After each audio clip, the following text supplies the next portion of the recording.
Jej, howdy brony, jsme jmenem BHV Zvitánu hledali Legends of Equestria, moje osíčko vás taky zdraví, ahoj, ahoj. Jak je možné, že hrajeme na serveru?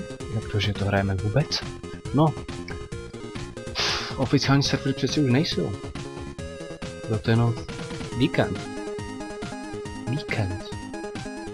No, my jsme teď na neoficiálním serveru, alias privátním, od pana Lighting Drava, alias DJ Chaos, aspoň myslím, že v tom má prsty i on.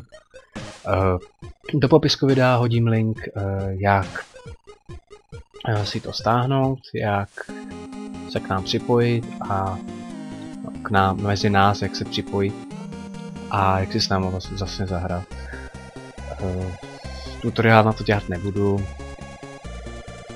Všechno to snad zvládnete, těžký to není.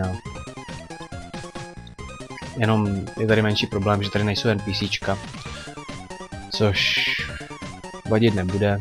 Časem se to určitě pořeší, jelikož ten privátní server ještě má to pár problémů. Ještě si občas, když se teleportujete, buhnete v zemi.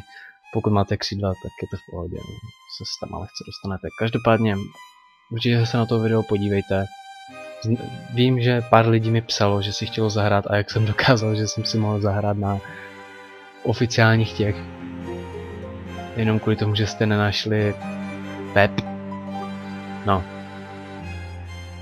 To je jedno. Každopádně mějte se krásně a čau čau.